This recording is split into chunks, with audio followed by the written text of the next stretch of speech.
Hello all, welcome back to Yashaswini Vamshika cooking and tip channel. అందరూ ఎలా ఉన్నారండి? నేనైతే సూపర్గా ఉన్నాను, మీరు కూడా సూపర్గా ఉన్న హార్ట్ఫుల్గా అయితే కోరుకుంటున్నాను.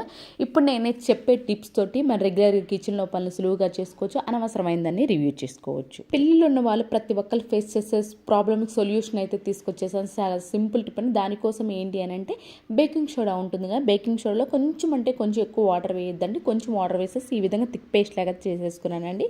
గోడలపైన అంటే పిల్లలు ఉన్న వాళ్ళు ఖచ్చితంగా పెన్ మరకలు, పెన్సిల్ మరకలు, అలాగే ఇలా మార్కర్ తోటి ఏదో గీస్తూనే ఉంటారు కదండి. లైవ్లో దాన్ని ఎలా క్లీన్ చేయాలో చూద్దామని. అండ్ అలానే మనం కొన్నిసార్లు ఏం చేస్తాం, గట్టిగా రుద్దినప్పుడు పెయింటింగ్ అనేది పోతూ ఉంటుంది కదా, అలా పెయింటింగ్ పోకుండా ఓన్లీ పెన్ మరకలే కానివ్వండి, స్కెచ్ మార్కులు కానివ్వండి, మార్కర్తో గీసిన ఏవైనా సరే కానివ్వండి, మనకి పెయింటింగ్ అనేది కొంచెం కూడా పోకుండా మరకలు పోవాలి అని అనుకుంటే మాత్రం ఈ విధంగా బేకింగ్ సోడాలో కొంచెం వాటర్ వేసేసి కలిపేసి ఎక్కడైతే మనకి పెన్ మరకలు ఉంటాయో దాన్ని ఒకసారి క్లీన్ చేసా. పాత బ్రష్ ఏదైనా ఉంది అని కూడా ఎక్కువ గట్టిగా రుద్దకుండా పాత బ్రష్తో కనుక క్లీన్ చేసాం చూడండి, చాలా నీట్గా అయితే పోయింది. కొంచెం కూడా పెయింట్ అనేది పోకుండా మనకి పెను మరకలు పోవాలంటే ఈ విధంగా అయితే ట్రై చేయండి. అండ్ నెక్స్ట్ టిప్ వచ్చేసి బేకింగ్ సోడా తోటి ఇంకొక సూపర్ యూస్ఫుల్ టిప్ అండి.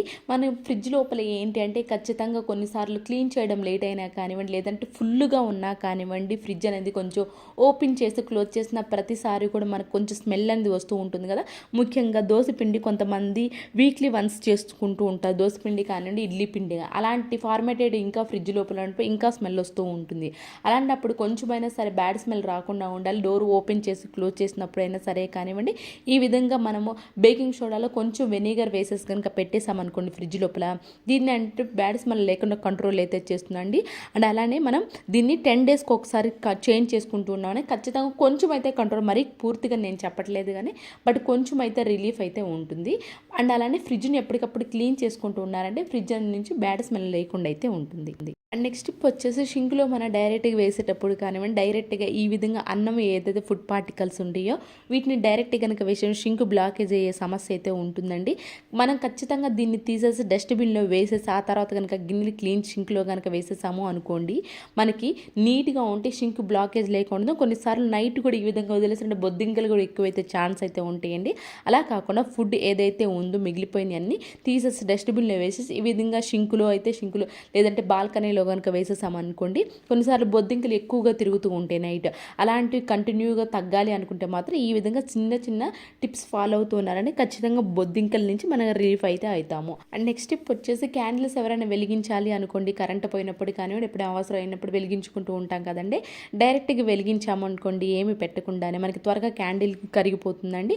అండ్ అలానే షైనింగ్ కూడా తక్కువ ఉంటుంది. ఎప్పుడైనా సరే క్యాండిల్ నెక్స్ట్ టైం వెలిగించాలి అనుకున్నప్పుడు ఈ విధంగా అల్యూమినియం ఫాయిల్ కనుక చుట్టేసేసి ఆ తర్వాత కనుక వెలిగించామంటే మంచి షైనింగ్ ఉంటుంది.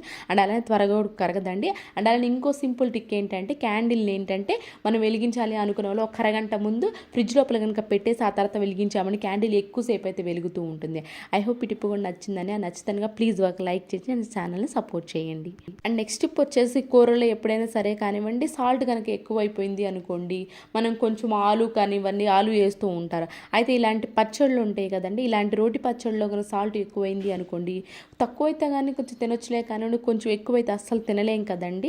అలాంటి అప్పుడు కొంచెం నిమ్మకాయ కనుక వేసేసి కలిపేసి తిన్నామే అనుకోండి, సాల్ట్ అనేది కొంచెం తగ్గుతుంది.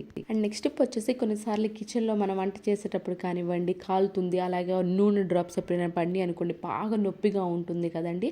అలాంటప్పుడు మనం ఏం చెయ్యాలి అన్నా కానివ్వండి బాగా పెయిన్ ఎక్కువ అవుతూ ఉంటుంది.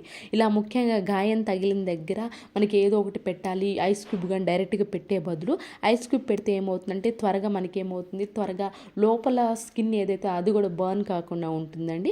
అలా మనకి ఐస్ క్యూబ్ కనుక అవైలబుల్లో లేదు అనుకోండి, ఏదైతే 2 స్పూన్ ఉంటుంది కదండి, టీ స్పూన్ ఫ్రిడ్జ్లో ఒక అరగంట పాటు పెట్టేసేసి, లేదా కొన్ని డీప్ ఫ్రిడ్జ్లు పావు గంటకి వెంటనే కూల్ అయిపోతాయి కదండి. ఎప్పుడైనా నొప్పి ఎక్కువగా ఉన్నప్పుడు, లోపల స్కిన్ కూడా బర్న్ అవ్వకుండా ఉండాలి అనుకున్నప్పుడు ఈ విధంగా డీప్ ఫ్రిడ్జ్లో పెట్టేసేసి ఎక్కడైతే గాయమైందో ఆ గాయం దగ్గర అప్పుడప్పుడు సివియర్గా పెయిన్ వస్తూ ఉంటుంది కొన్నిసార్లు. అలాంటప్పుడు ఈ విధంగా పెట్టేసాము అనుకోండి, ఆ నొప్పి ఏదైతే ఉందో నొప్పి లేకుండా ఉంటుంది. అలాగే లోపల స్కిన్ ఏదైతే స్కిన్ కూడా బర్న్ కాకుండా అయితే ఉంటుంది. అండ్ నెక్స్ట్ టిప్ వచ్చేసేసి ఇలాంటి గ్లాసెస్లో మనం కొంతమంది పిల్లలకి మిల్క్ అనేది ఇస్తూ ఉంటారు కదండి.